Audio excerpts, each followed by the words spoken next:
Turkcell is Turkey's #1 digital service provider, and we have with us today Kaan Tözyoğlu, who is the CEO of Turkcell, to tell us about the company's strategy and performance over the recent years. Thank you very much for joining us today. Thank you for having me. Absolutely, a pleasure. We had a fantastic year, but I have to tell you we had a fantastic 4 years. Okay. Last year we grew 20.8% top line, and in the last 2 years, 2 year-on-year growth, we have achieved 49% top line, 90% EBITDA. Oh, fantastic. And this is actually a result of our application of our digital operator strategy, which is basically taking the traditional 32-minute relationship of a telco with its customer to 1,440 minutes, basically every single minute in a day, and making sure that you have digital services which are relevant to the customer. 4 years ago, we made some strategic choices and we invested in instant messaging platforms, music platforms, TV platforms, search engines, cloud services, digital media publishing platforms. And all these today allowed us to have a deeper, wider, more relevant relationship with the customer. We are experiencing the lowest churn rates. Our ARPU is growing, and our ARPU is growing not because we raise prices, but we sell more. Okay. We are more relevant to the customer. And all this stuff allowed us to reach and be the most fastest growing telco in the world 3 years in a row. That's fantastic. No mean feat, that. And it's on the back, principally, you say, of the customer, the B2C relationship. Now, I know that you've set up a subsidiary company to attack the enterprise market. Tell us about that. It's DBS is the name of the company. DBS, Digital Business Services. And Digital Business Services actually is going to be focusing on major digital transformation projects. Sometimes we're going to take an industry as a whole. Sometimes it's going to be a big corporate.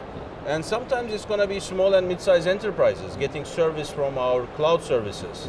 And all these things are our focus to basically replicate the success we had on the consumer space side to the corporate side.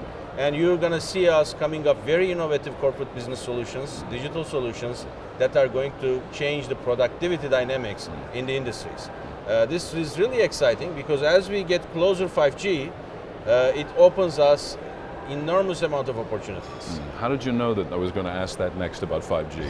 It's the theme of the day. Yes. Obviously the industry is going to embrace it.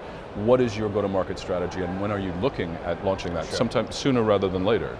First of all, I have to tell you that the infrastructure we have in Turkey, which we call 4.5G, is capable of carrier aggregation, and we have already prepared our platform so that it is 5G ready.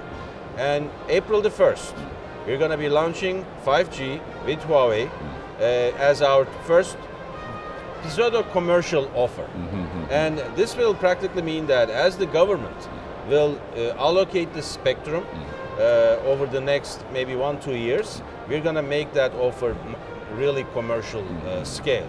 But the network we have in Turkey is really one of the 2 fastest, robustest networks in the world. It's us and I think Swisscom, which has this type of capabilities.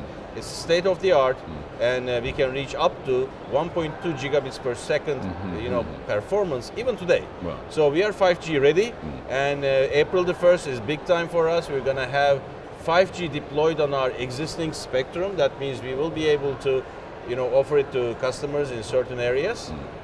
And then, of course, over the next 2 years, we're going to see commercial scale. Let's talk about that. You're launching in partnership with Huawei. Yes. As a strategic partner, what are your expectations of Huawei, and how is that relationship working out, and how has it been over the years? Look, first of all, I have to tell you one thing. As telecom companies, we have been in this business since Graham Bell invented telephony, right? And if there is one industry which is mature enough in terms of deploying networks, providing high quality, secure services to customers, to countries, and to corporations, it's the telecom industry. So I'm very, very proud to be a member of this industry. And what I have seen over the last years, Huawei has consistently improved its capacity as a technology partner, and beyond technical skills, their customer focus has really made a huge difference. Of course, we work with many technology companies, and I think Huawei's performance is second to none when it comes to technology, delivery, and human touch. So big kudos to that. Fantastic. Well, thank you very much for your time Thank you. today. I really appreciate talking to you. Thank Cheers, you. Kaan.